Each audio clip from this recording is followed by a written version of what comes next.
ఇచ్చాడు, నేను చదివించుకుంటాను. ఆయనే మాకు ఆస్తి, ఆయన మా బిడ్డలే, ఆయన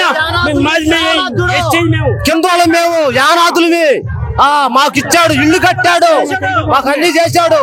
ఒక జగన్ ఇచ్చాడు. ఇప్పుడు కూడా జగనే ఓటేయాలని మాకు అనుకుంటున్నాం. జై జగను గెలుస్తాడు, జై జగను గెలుస్తాడు. ఇప్పుడు కూడా మా పేదలు మేము అడుగుతున్నాం, యానాదులు మేము. మాకు అన్ని చేశాడు, పేదవాళ్ళం మేము.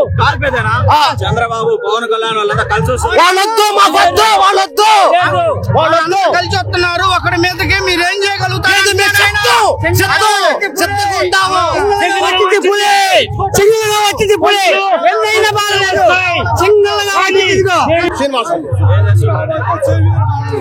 తాడికొండ నియోజకవర్గం, రాజధాని నియోజకవర్గం.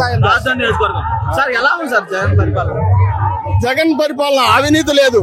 ఫస్ట్ ఆఫ్ ఆల్ జనానికి ఉపయోగపడేది ఏది కూడా ఒకళ్ళ చేతిలో ఉండేటట్టు లేకుండా 10 మందికి వికేంద్రీకరణ ద్వారాగా అందరికి అన్ని సౌకర్యాలు. జగన్ గెలుస్తున్నాడు.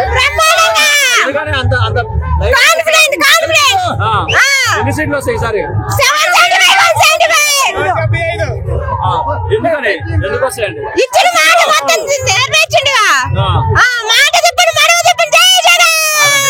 పవన్ కళ్యాణ్, చంద్రబాబు నాయుడు, నరేంద్ర మోడీ పక్క ముగ్గురు కలిసి వస్తున్నా అన్నారు కదా, గెలుస్తుందా? కాదండి, సొంత చెల్లి షర్మిలానే నమ్మట్లా, మీరు నమ్ముతారా?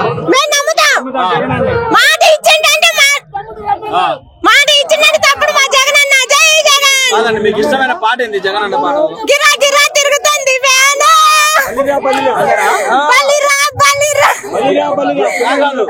గిరాగిరా తిరిగిద్ది సార్. ఎంత స్పీడ్ లో తిరగచ్చు? అంటే చంద్రబాబు నాయుడు కూడా ఓడిపోతారా? చంద్రబాబు నాయుడు కాదు, జగన్ అభివృద్ధి లేదంటున్నారు కదా కొంత. అభివృద్ధి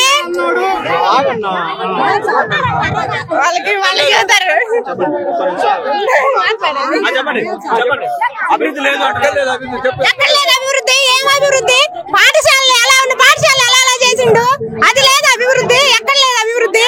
ఇక్కడ మా ఇంటికి ఇది రాలేదు, ఈ పథకం రాలేదని చెప్పండి ఒక్కరైనా. మా ఇంటికి ఇదిగో జగన్ చెప్పిన నవరాత్రాల్లో ఈ పథకం మా ఇంటికి రాలేదని ఒక్కరినైనా చెప్పమానండి. జగన్ ఏం చెప్పిండు? నన్ను గెలిపించు, నన్ను చెప్పట్లా. మీ ఇంటికి చేరితేనే పథకాలు, అప్పుడు నన్ను నమ్మి ఓటేయమన్నాడు. మంచి జరిగితేనే బ్రహ్మాండంగా. మాకు అమ్మఒడి వచ్చినాయి, 6 వచ్చినాయి, ఎన్ని వచ్చినాయి?